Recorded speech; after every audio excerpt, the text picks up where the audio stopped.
নমস্কার বন্ধুরা, প্রবাসী পাকশালা আর ন্যাপেসা চ্যানেলে সবাইকে স্বাগত। আজকে শেয়ার করছি কলকাতা স্টাইলের মাটন বিরিয়ানির রেসিপি। সম্পূর্ণ রেসিপিটা দেখবেন আর ভালো লেগে থাকলে চ্যানেলটা অবশ্যই সাবস্ক্রাইব করে দেবেন। পাশে থাকা বেল আইকনটি প্রেস করবেন। রান্নার নতুন নতুন নোটিফিকেশান সবার আগে আপনাদের কাছে পৌঁছে যাবে। বিরিয়ানি কি করে তৈরি করলে একদম রেস্টুরেন্টের মতো বিরিয়ানি ঘরেই তৈরি করে নিতে পারবেন। সম্পূর্ণ ভিডিওটা অবশ্যই দেখবেন। আমি কিন্তু স্টেপ বাই স্টেপ শেয়ার করার জন্য চেষ্টা করেছি। আর এভাবে যদি তৈরি করেন, আশা করি আপনাদের বিরিয়ানিও কিন্তু এরকম ঝরঝরে আর পারফেক্ট বিরিয়ানি তৈরি হবে। দেখে নিন আজকে বিরিয়ানি তৈরির রেসিপি। নিয়েছি আমি মাটন, বেশ বড় সাইজের মাটন নিয়েছি। আমি এখানে যে মাটনগুলো নিয়েছি, এক একটা মাটনের পিস 250 থেকে 300 গ্রাম ওজনের। বিরিয়ানির মাটন একটু বড় সাইজের হলে বেশি ভালো হয়। ম্যারিনেট করার জন্য দিয়ে দিলাম 2 টেবিল স্পুন আদা রসুনের পেস্ট, 1 টেবিল স্পুন লবণ, 1 টেবিল স্পুন হলুদ গুঁড়ো, 1 টেবিল স্পুন লাল লঙ্কার গুঁড়ো, 1 tablespoon Kashmiri red chilli powder. Biryani তৈরির মাংসর জন্য আমি কিন্তু জিরে বা ধনে গুঁড়ো দিচ্ছি না। দিয়ে দিলাম 1 টেবিল স্পুন বিরিয়ানি মশলা, আর দিয়ে দিচ্ছি একটা বড় পাতিলেবুর হাফটা পাতিলেবুর রস। যদি বড় লেবু না থেকে থাকে, ছোট পাতিলেবু থাকলে একটা ছোট পাতিলেবুর রস দিয়ে দেবেন। দিয়ে দিলাম 3 টেবিল স্পুন সাদা তেল, 1 টিস্পুন গরম মশলা গুঁড়ো। আমি এখানে যে বিরিয়ানি মশলাটা ব্যবহার করেছি, এটা আমি ঘরেই তৈরি করে নিয়েছি। আর কি করে তৈরি করলাম তার রেসিপি আগেই আমি একটা বিরিয়ানি তৈরির রেসিপির সঙ্গে শেয়ার করেছি। যদি আপনাদের প্রয়োজন হয় কমেন্টস করে জানাবেন, আলাদা করেও আমি শেয়ার করে দেব। মাংসটা মশলার সঙ্গে খুব ভালো করে মাখিয়ে নিতে হবে। এরকম করে খুব ভালো করে মাখিয়ে নিয়ে 1 ঘন্টার জন্য ম্যারিনেট করে রেখে দিচ্ছি। 1 ঘন্টা পরে ফিরে আসছি মাটনটা রান্না করার জন্য। মাটনটা তৈরি করার জন্য আমি একটা ফ্রাই প্যান গরম করে নিয়েছি। ফ্রাই প্যান গরম করে দিয়ে দিলাম 4 থেকে 5 টেবিল স্পুন সাদা তেল। তেলটা গরম হয়ে যাওয়ার পরে দিয়ে দিচ্ছি ম্যারিনেট করা মাটন। আমি কিন্তু এখানে কোনো রকম অন্য কোনো মশলা ব্যবহার করছি না, কারণ বিরিয়ানির মাটনটা একটু অন্যরকম করে তৈরি করতে হয়। ঘরে আমরা যে মাটনটা তৈরি করি ভাতের সঙ্গে খাওয়ার জন্য, সেই মাটনটা কিন্তু একটু আলাদা করে তৈরি করতে হয়। সমস্ত মাটনটা দেওয়ার পরে নাড়াচাড়া করে তেলের সঙ্গে মিশিয়ে নেব। মাটনটা যখন নেওয়া হয়েছিল, মাটনের সঙ্গে একটু চর্বি দিয়ে দিয়েছিল, তাই চর্বিটা আমি অন্য কোনো রান্নাতে না দিয়ে বিরিয়ানি তৈরিতেই দিয়ে দিলাম। বিরিয়ানি তৈরির জন্য এরকম করে চর্বি দিতে হবে এরকম কোনো ব্যাপার নেই, এটা আমার কাছে ছিল তাই আমি দিয়ে দিলাম। এবার ভালো করে নাড়াচাড়া করে 3 থেকে 4 মিনিট এরকম করে কষিয়ে নিয়েছি। 3 থেকে 4 মিনিট পরে ঢাকা দিয়ে আমি 15 মিনিটের জন্য রেখে দিচ্ছি। গ্যাসের ফ্লেমটা লোতে রেখে 15 মিনিট রাখার পরে ঢাকাটা তুলে নিলাম। মাটন থেকে কিন্তু জল ছাড়তে শুরু করে দিয়েছে। নাড়াচাড়া করে দিলাম। এবার গ্যাসের ফ্লেমটা একদম লোতে রেখে আমি এর মধ্যে টক দই দিয়ে দেবো। গ্যাসের ফ্লেম হাইতে রেখে টক দই দিলে অনেক সময় দইটা ফেটে যেতে পারে। টক দইটা দিয়ে মাটনের সঙ্গে খুব ভালো করে মিশিয়ে নিচ্ছি। আমি এখানে 1 কেজি 100 গ্রাম মাটন নিয়েছি, তার জন্য আমি 200 গ্রাম টক দই দিলাম। টক দইয়ের পরিমাণ বেশি হয়ে গেলে মাংসের স্বাদ কিন্তু টক টক হয়ে যেতে পারে, তাই এইটা অবশ্যই খেয়াল রাখবেন। আর টক দই যদি একটু বেশি টক হয়, 200 গ্রামের পরিবর্তে 150 গ্রাম দেওয়ার চেষ্টা করবেন, তাহলে মাটনের মধ্যে একদমই কিন্তু টক টক স্বাদটা আসবে না। দিয়ে দিলাম বেরেস্তা। আমি এখানে বড় সাইজের 2টো পেঁয়াজের বেরেস্তা করে নিয়েছি। বেরেস্তা দেওয়ার পরে ঢাকা দিয়ে 10 মিনিটের জন্য রেখে দিচ্ছি। 10 মিনিট পরে ঢাকা তুলে নিচ্ছি। মাটন থেকে সম্পূর্ণ জলটা বেরিয়ে এসছে আর তেলও ছাড়তে শুরু করে দিয়েছে। এত সময় কিন্তু মাংস থেকে খুব ভালো গন্ধও ছাড়তে শুরু করে দিয়েছে। নাড়াচাড়া করে বেরেস্তার সঙ্গে মিশিয়ে নিয়েছি। বেরেস্তা দেওয়ার পরে আমি না মিশিয়েই ঢাকাটা দিয়ে রেখেছিলাম, আর এতে করে বেরেস্তাটা অনেকটা নরম হয়ে গেছে। ভালো করে মিশিয়ে নিয়েছি। এবার আবারও 10 মিনিটের জন্য ঢাকা দিয়ে রেখে দেবো। এরই মাঝে আমি চালটা রেডি করে নেব। আমি এখানে 500 গ্রাম বাসমতি চাল নিয়ে নিয়েছি। আর চালটা কত সুন্দর ফ্রেশ আর কত সুন্দর লম্বা লম্বা দেখেই বুঝতে পারছেন। জল দিয়ে ভালো করে ধুয়ে নেব। প্রায় 4 থেকে 5 বার জল পাল্টে ভালো করে ধুয়ে নেব। আমি কিন্তু চাল কখনোই জলে ভিজিয়ে রাখি না। জল থেকে একটা স্ট্রেনারের মধ্যে রেখে সম্পূর্ণ জলটা ঝরিয়ে নেব। এরকম করে 40 থেকে 45 মিনিটের জন্য চালটা রেখে দেব। অপরদিকে 10 মিনিট আমার হয়ে গেছে, ঢাকাটা তুলে নিলাম। মাটনটা কিন্তু ভালো মতো কষানো হয়ে গেছে, মাটন থেকে বেশ ভালো গন্ধ ছাড়তে শুরু করে দিয়েছে। আর দেখে নিশ্চয়ই বুঝতে পারছেন তেলটাও কিন্তু সম্পূর্ণ বেরিয়ে গেছে।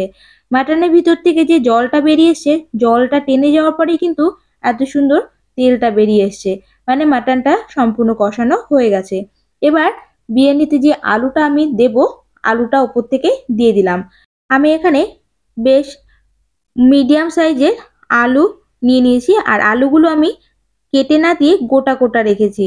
ঠিক যেরকম বড় বড় সাইজের আলু রেস্টুরেন্টে পাওয়া যায়, সাইজটা ঠিক রাখার জন্য এরকম করে নিয়ে নিয়েছি। দিয়ে দিলাম 1 টেবিল স্পুন কেওড়া water, 1 table spoon rose water. মাংসটা আমি প্রেসার কুকারে দিয়ে সিদ্ধ করে নেব, কারণ মাংসর পিসটা অনেকটাই বড়। যদি আপনারা প্রেসার কুকারে দিতে পছন্দ না করেন, এভাবে গ্যাসের ফ্লেমে আপনারা 50 মিনিটের জন্য ঢাকা দিয়ে রেখে দেবেন। মাঝে 1 থেকে 2 বার ঢাকা তুলে নাড়াচাড়া করে দেবেন, তাহলে কিন্তু মাংসটা সুসিদ্ধ হয়ে যাবে। প্রেসার কুকারে দিয়ে আমি 6টা সিটি দিয়ে নেব। মাটনটা বেশ ভালো করে কষানো হয়েছে, আর মাটনের পিসগুলো যেহেতু একটু বড়, তাই আমি 6টা সিটি দেব। যদি মাটনের পিসটা একটু ছোট থাকে, তাহলে 4 থেকে 5টা সিটি দিয়ে নেবেন, তাহলে পারফেক্ট সিদ্ধ হয়ে যাবে। মাটনটার 6টা সিটি দেওয়ার পরে আমি ঢাকা তুলে নিলাম। দেখুন মাটনটা কত সুন্দর সিদ্ধ হয়ে গেছে। এবার রাইসটা তৈরি করে নেব। তার জন্য আমি একটা পাত্রের মধ্যে পরিমাণ মতো জল দিয়ে দিলাম। জলটা হালকা গরম হয়ে যাওয়ার পরে দিয়ে দিচ্ছি 1 টেবিল স্পুন লবণ, 2টো তেজপাতা, 2 টুকরো দারচিনি, 4টে ছোট এলাচ, 4 থেকে 5টা লবঙ্গ, হাফ টি স্পুন শাহজিরা দিয়ে দিচ্ছি। দিয়ে দেবো 2টো চেরা কাঁচা লঙ্কা। লবণটা কিন্তু আমি একবারেই দেবো। এটা কিন্তু যতটা চাল নেবেন সেই অনুযায়ী নেবেন। বিরিয়ানি তৈরি করার জন্য আলাদা করে কিন্তু আর লবণের প্রয়োজন হবে না। জলটা ফুটতে রেখে দিলাম। এর মাঝখানে আমি দমে বসানোর জন্য মাটনটাকে রেডি করে নেব। একটা পাত্রের মধ্যে দিয়ে দিলাম 1 টিস্পুন ঘি, দিয়ে দিচ্ছি বেরেস্তা। আমি বেরেস্তাটা আগেই তৈরি করে নিয়েছি, আর বেরেস্তা তৈরি করা আমি আগেও দেখিয়ে দিয়েছি। যদি আপনাদের ইচ্ছে হয় বা যদি প্রয়োজন হয় কমেন্ট করে জানাবেন, আমি আবার শেয়ার করে দেবো। দিয়ে দিলাম 1 টেবিল স্পুন বিরিয়ানি মশলা। বিরিয়ানি মশলাটা দেওয়ার পরে মাটনটা আর আলুটা আমি দিয়ে দিচ্ছি। মাটন আলু সবটাই কিন্তু একদম পারফেক্ট সিদ্ধ হয়েছে। বিরিয়ানি তৈরির জন্য মাটন কিন্তু খুব বেশি নরম হয়ে গেলে ভালো লাগে না। মাটনটা আর আলুটা দেওয়া হয়ে যাওয়ার পরে ওপর থেকে আমি 4টে আলু বোখরা দিয়ে দিচ্ছি। বিরিয়ানিতে এরকম করে একটু আলু বোখরা দেওয়ার চেষ্টা করবেন। আলু বোখরা কিন্তু বিরিয়ানির স্বাদটা অনেকটা বাড়িয়ে দেয়। এবার ওপর থেকে আমি আগের থেকেই দুধের মধ্যে কেশর ভিজিয়ে রেখে দিয়েছিলাম, কেশর ভেজানো দুধটা আমি দিয়ে দিচ্ছি। তবে অনেকটা দেব না, আমি 1 টেবিল স্পুন দুধ এইভাবে দিয়ে দিলাম, ফ্লেভারটা খুব ভালো আসবে। অপরদিকে জলটাও কিন্তু খুব ভালো মতো ফুটে উঠেছে। এবার যে চালটা আমি জল ঝরানোর জন্য রেখে দিয়েছিলাম, চালটা দিয়ে দিচ্ছি। রাইসটা খুব ভালো মতো ঝরঝরে তৈরি করার জন্য আমি একটু ফুটে ওঠার পরেই দিয়ে দিচ্ছি 1 টেবিল স্পুন ভিনিগার। ভিনিগারের পরিবর্তে লেবুর রসও দিতে পারেন। এবার দিয়ে দেব 1 টেবিল স্পুন তেল। বেরেস্তা তৈরি করার পরে যে তেলটা বেঁচে গেছে সেই তেলটাই আমি দিলাম। এরকম করে তেলটা দিলে তেলের মধ্যে বেরেস্তার কিন্তু সমস্ত ফ্লেভারটা থাকে, আর ভিনিগারটা দিলে রাইসটা বেশ সাদা সাদা হবে। দিয়ে দিলাম 1 table spoon rose water, 1 table spoon কেওড়া ওয়াটার। এভাবে রোজ ওয়াটার আর কেওড়া ওয়াটার দিলে রাইসের মধ্যে ফ্লেভারটা খুব ভালো আসবে। প্রায় 80% সিদ্ধ হয়ে যাওয়ার পরে আমি রাইসটা নামিয়ে নিচ্ছি। জল থেকে এরকম করে ঝরিয়ে তুলে নিচ্ছি। একটা ঝাঁঝরি হাতা দিয়ে আমি তুলে নিচ্ছি, আর গরম গরম তুলেই যে মাটনটা রেডি করে রেখেছিলাম মাটনের উপর দিয়ে দিচ্ছি। এভাবে রাইসটা একটু গরম গরম দিলে রাইসের গায়ে যে মাড়টা থাকে সেই মাড়টাতে কিন্তু পরবর্তীতে যখন দমে বসানো হয় রাইসটা ভালো সিদ্ধ হয়ে যায় আর ফ্লেভারগুলো কিন্তু খুব ভালো করে রাইস আর মাংসের সঙ্গে মিশে থাকে। এভাবে বিরিয়ানি তৈরি করে না থাকলে অবশ্যই তৈরি করবেন। স্টেপ বাই স্টেপ আমি কিন্তু খুব ভালো করে শেয়ার করে দিয়েছি। আমি ডিম দিচ্ছি, ডিমটা একটা ফোক দিয়ে এরকম সাইড থেকে ছিদ্র করে দিচ্ছি। এরকম করে ছিদ্র করে দিলে ডিমটা অনেকটা সফট থাকে আর হার্ড হয়ে যায় না। ডিমটা দেওয়ার পরেই আবার উপর থেকে রাইস দিয়ে ঢেকে দিচ্ছি। ডিমটা আমি মাংসের উপরে দিলাম না, কারণ অনেক সময় মাংসটা তুলতে গেলে বা বিরিয়ানি কাটতে গেলে ডিমটা অনেক সময় কেটে আসে, আর উপরে এরকম করে দিলে অনেক সময় বোঝা যায় ডিমটা ঠিক কোথায় দেওয়া হলো। আর বিরিয়ানি কাটার সময় আর কোনো কিন্তু টেনশন থাকে না। ভালো করে উপর থেকে সমান করে দিলাম। এরকম করে সমান করে দেওয়ার পরে প্রথমেই আমি যে দুধের ভিতরে স্যাফরন মিশিয়ে রেখে দিয়েছিলাম সেই দুধটাই দিয়ে দিচ্ছি। হালকা কালার আসবে আর বিরিয়ানি কিন্তু বেশ ভালো দেখতে হবে। এরকম করে এক জায়গা করে না দিয়ে চারিদিকে একটু সাজিয়ে দিচ্ছি। এরকম করে সাজিয়ে দিলে কিছু জায়গা সাদা রাইস, কিছু জায়গা কালারফুল রাইস থাকে, দেখতে বেশ ভালো হয়। আমি মাটনটা তৈরি করার পরে একটু তেল থেকে গেছিলো, তেলটাও আমি দিয়ে দিলাম। এটা অপশনাল, যদি পছন্দ হয় দিতে পারেন। এবার একটা বোলের মধ্যে 2 টেবিল স্পুন কেওড়া water, 2 table spoon rose water, 4 drop মিঠা আতর ভালো করে মিশিয়ে নিচ্ছি। এভাবে মিশিয়ে নিলে প্রত্যেকটা ফ্লেভার খুব ভালো আসবে। আলাদা আলাদা করে দিলে কিন্তু ফ্লেভারটা ভালো আসে না, তাই চেষ্টা করবেন এরকম একটা পাত্রের মধ্যে মিশিয়ে নিয়ে দেওয়ার জন্য। এবার এই জলটাই রাইসের উপরে ছড়িয়ে দেব। রাইসের উপরে ভালো করে দেওয়ার পরে কিছুটা বেরেস্তা ছড়িয়ে দিচ্ছি। বেরেস্তাটা দেওয়ার পরে দিয়ে দিচ্ছি 1 টেবিল স্পুন ঘি। আমি এখানে 1 টেবিল স্পুন দিচ্ছি।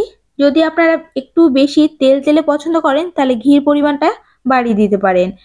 এবার দিয়ে দেব বেরেস্তা ভাজা যে তেলটা থেকে গেছে 2 টেবিল স্পুন তেল দিয়ে দেব। আর রাইস করার পরে যে জলটা থেকে গেছে 2 টেবিল স্পুন রাইসের ওয়াটারটা দেব। এভাবে দিলে ফ্লেভারটা সত্যি ভীষণ ভালো আসে আর চালটাও কিন্তু বাকিটাও খুব ভালো মতো সিদ্ধ হয়ে যায়। দিয়ে দিচ্ছি 1 টিস্পুন বিরিয়ানি মশলা। সব শেষে দিয়ে দিচ্ছি কিছুটা ধনেপাতা কুচি।